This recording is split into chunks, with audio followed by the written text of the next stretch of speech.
Hi అండి, అందరికీ వైకుంఠ ఏకాదశి శుభాకాంక్షలు.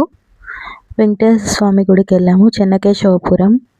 చాలా బాగుంటుంది అక్కడ. అది కట్టి 13 ఇయర్స్ అవుతుంది. 13 ఇయర్స్ నుంచి ఎవరీ సాటర్డే బాగా పూజలు అయితే జరుగుతాయి అక్కడ. ఎంట్రన్స్ అండి, అక్కడ ఫ్లెక్సీ పెట్టారు. ఇది ఎంట్రన్స్ గోపురం.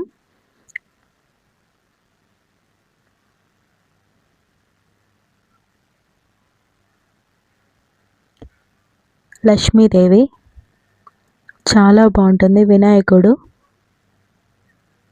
ధ్వజస్తంభం అండి. శ్రీమన్నారాయణ్ణి చూస్తుంటే కన్నుల పండుగగా ఉంది. అసలు ఎంత బాగా దర్శనం అయిందో. చాలా క్రౌడ్ ఉంది, బట్ దర్శనం అయితే చాలా బాగా జరిగింది. ఇక్కడ హోమం అనేది జరిగింది.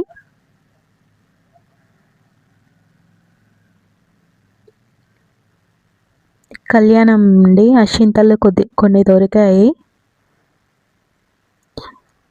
ప్లీజ్ నా ఛానల్ నచ్చితే సబ్స్క్రైబ్ చేసుకోండి. Thank you.